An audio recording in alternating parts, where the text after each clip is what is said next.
One of the more common complaints I'll see in the office is shoulder pain. And most of the shoulder complaint patients usually are coming in with some sort of rotator cuff pathology. The rotator cuff is a set of muscles around the shoulder that helps move the arm in certain ways and helps stabilize the shoulder. There's 4 different tendons. The more commonly injured ones are called the supraspinatus, but rotator cuff tears can occur from either an acute injury, like a slip and fall off a ladder, land on an arm, car accident, sports injury, or probably more commonly, it's more of a degenerative injury, kind of over time, overuse, repetitive injuries. Things can accumulate over time. When we get imaging, we start with x-rays, and that's more looking at the bony structure, and most of the time the pathology doesn't have anything to do with that. It's more of a soft tissue injury. So these require MRIs to kind of diagnose. On exam, you can get an idea, but the MRI is what confirms that. And how the MRI comes back, it'll show the rotator cuff either being inflamed and thickened. Some people have partial tears where it's incomplete tear, and then some people have full tears. The most common complaint's pain, but it could be pain with motion, it could be weakness, pain with certain positions and activities. Most of the time we'll start off with non-operative treatment. As for most people, non-operative treatment really kind of calms things down.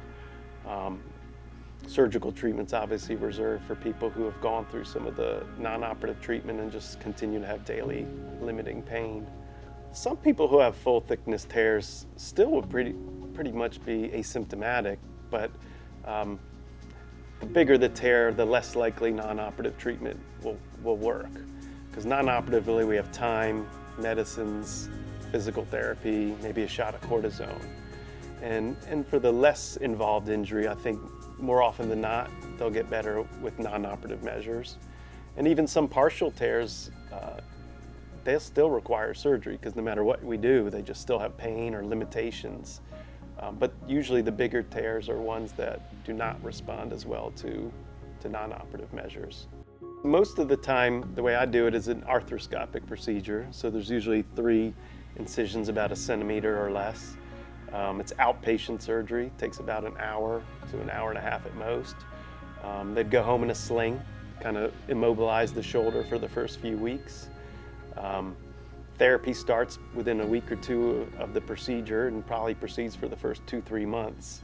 I usually only have people in slings for the first 3 to 4 weeks with a maximum about 6.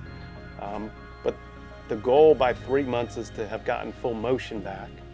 I usually tell people full recovery can take even 6 months to a year in terms of normal strength, normal activities, no lingering pain after exercise or activity.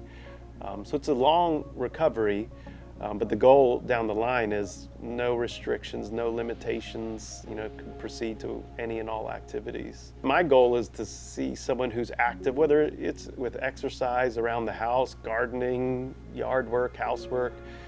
People who have rotator cuff injuries can't even do what they'd like to do on a daily basis, laundry or washing dishes without pain. So my goal is to get people back just to do their day-to-day. The bonus is when they can go back and work out in the gym or play basketball, pick up with friends, or in a adult league. Younger patients, same thing. I mean, the benefit of being younger is they usually recover a little bit more quickly, but most of the people who end up with rotator cuff surgery are, I'd say, 40s and above. But the majority of people are happy, because the people who have it at the worst, they can't even sleep a night without pain. And just to hear someone can sleep through the night again is pretty comforting for me.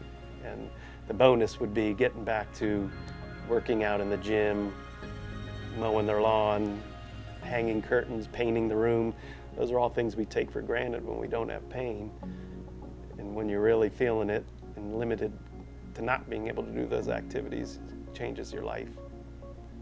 I think certain people get to the doctor at different points for everybody. Some people work through it and say, I'm going to give it another month, or I'm going to lay off of things for a month and see how I do. Some people follow things for years, some people follow things for months, and then some people wake up with a pain on Monday, they come into the office on Tuesday. Yeah, the one thought is, if you do have something that's kind of small and not that big of a problem now, and you kind of ignore it and work through it, it definitely can progress because the tears can't repair themselves. That's the I guess the bad thing about rotator cuff tears is there's no way for your body to kind of mend something that's torn.